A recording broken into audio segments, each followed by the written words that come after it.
Mwana wa mama, mwana wa tata, nkusaba soko olinda okuscrollinga togenda soko mpulirizeemu katono. Nkusaba soko olinda okuscrollinga mpulirizamu katono. Obadde okimanyi nti essaawa zino His Excellency Robert Kyagulanyi Ssentamu ali kuweebwa airplay, ali kuweebwa platforms. Obadde okimanyi nti platforms ziri kuva eno evaako endala eddako, eno evaako endala eddako. Ekyo kikulaga ki? Kati ekyo nkikulekedde gwe kirowoozemu. Kakati kino mbadde nsaba vidiyo eno mugitereke. Mbadde nsaba vidiyo eno mugitereke mwana wa mama, mwana wa tata. Kino kyengenda okubuulira. Singa oddamu okulaba His Excellency Robert Kyagulanyi Ssentamu ku mikutu gyonna gyonna, wantu wonna wonna wonna, toddamu kuzanyira ku struggle. Manya enkyukakyuka eri kujja. Okusinzira okuba ng'olabyeko ku platforms zabaddeko eya Geneva Summit yawedde, n'olabako platform eya EU Parliament gye bakoze ggulo nayo yawedde.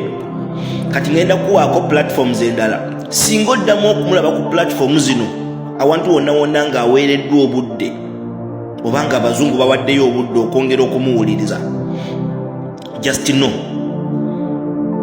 tobeerako na muntu akubuzaabuza oba akola ki. Just know enkyukakyuka ejja. Kati kankuweko ku platforms endala zensuubira nti singa oddamu okumulabako ng'ayogeddeko ku platform zino, manya bumanya enkyukakyuka ejja. Esooka United Nations Security Council. Singa olabako His Excellency Robert Kyagulanyi Ssentamu ng'alina platform nga United Nations Security Council, ng'aweereddwa omukisa, ng'aweereddwa obudde okubaako kyayogera, omanya enkyukakyuka eri kujja. Because eno yevunaanyizibwa ku by'okukola sanctions, okuzidiscussinga. It discusses the sanction, neteekako resolutions, ate netandika okulaba nga wabeerawo investigations. Jukira EU Parliament yagambye egenda tandika investigations ku ebyo Sarah Birete byayogedde. Okitegeera? Ndowooza owulira nti investigations tebaagala kukola kintu kuhiyase oba kupalapase. Jukira Uganda government oba Museveni abadde ng'alina abantu abamubikkirira ebikolwa byakola. Uganda ebbanga lyonna lyonna ebadde emanyikiddwa ng'ensi egenda okukuuma emirembe mu nsi endala, naye nga abazungu tebamanyi mbu ate Uganda etugumbula bannansi, oba gavumenti eriko etugumbula bannansi, ewamba bannansi. Okitegeera nti ebyokulonda tebiriimu mazima na bwenkanya, biri heavily militarized. Bayinza okuba babadde bakimanyi naye nga waliwo ababikkirira. Wabaddengawo abantu ababikkirira, era omu mwamulabye oyo omukyala gwe bayita So Black. Oyo y'omu ku bantu abadde basinga okubikkirira gavumenti ya Museveni n'ebikolobero byekola ku bannayuganda.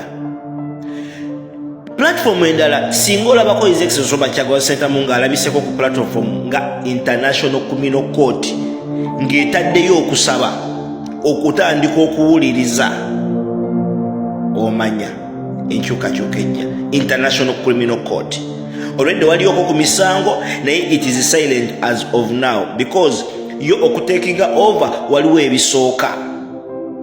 Platform eyokusatu gyenyinza okugambako nti the United States Congress, okitegeera, House of the Senate, eyo bw'ogiraba nga nayo eyina engeri gyetanso yingira mu nsonga za Uganda, omanya bumanya enkyukakyuka ejja. Mwana Uganda toddamu na kulonzalonza. Platform endala is the African Union Peace and the Security Council. African Union Peace and Security Council. Kasitolabako His Excellency Robert Kyagulanyi Ssentamu nga baweereddwa olukusa okubaako kyayogera oba okubaako kyayisaawo ku platform eyo, manya bumanya enkyukakyuka eri kujja. Platform endala gye nyinza okugamba nti global media platforms. Global media platforms zenjogerako ze zino: BBC, Al Jazeera, CNN, BBC, Al Jazeera, CNN, France 24. Ezo zonna zonna ezimu azibaddeko, naye kasita olaba nga batandise omuddingana okumuwaza interview, just know toba muna kulonza lonza, toba muna kutya enkyukakyuka eri kujja. Omanyi abantu bano bo babadde ng'ebbanga lyonna basiigiriza akasigo ku Uganda eri mu bazungu, ng'abazungu babanga abaagala okubuuka naye nga wabeerawo abantu abatuulira ensonga za Uganda. For example, wali babaddeko ku mulimu nga bakukozesa naye nga bakama abo baagala okukuza, naye nga waliwo omuntu atuulidde promotion yo, nga waliwo omuntu akukuba ekikono. Kati Uganda bannansi ebbanga ddene waliwo ababadde batukuba ebikono ng'omuzungu abuzaabuzibwa.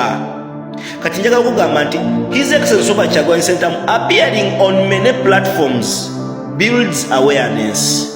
Inti Kyagulanyi Ssentamu buli wanayongera okuba nga alabikirako ku mikutu egimu nga byeddiŋŋana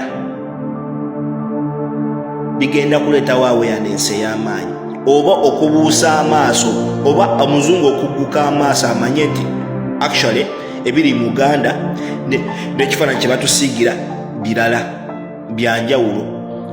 And also appearing on right platforms builds or creates irreversible pressure. Kakati appearing on many platforms builds awareness, naye ate appearing on right platforms builds or creates irreversible pressure. Kiki kyentegeeza nti asobola okuba nga ali ku mikutu mingi nnyo era awareness n'ebuildingibwa oba okumanyisibwa ne kweyoleka, naye ate waliwo ebyensonga, waliwo emikutu egy'ensonga, those are the right platforms zigenda teekawo embeera ey'amaanyi ennyo ku mmwe abayina essuubi mu His Excellency Robert Kyagulanyi Ssentamu era abaagala okulaba enkyukakyuka mu nsi yammwe Uganda. Mwana maama, ennaku zino ndaba vidiyo zange tezitambula bulungi. Mbadde nkusaba buli wolaba vidiyo yange yonna nga ngitadde, nkusaba tambuza obubaka bwange. Abamu ku ffe tusobola okwogera ebyo bye mwagala okuwulira era bye mwagala okumanya, bye mubadde temumanyi, naye platform zaffe ntono.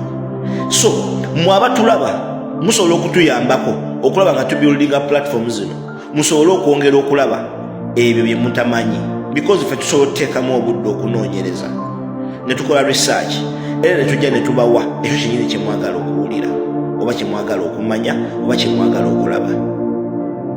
Mmaliriza nga mbagamba nti enkyukakyuka eri kujja.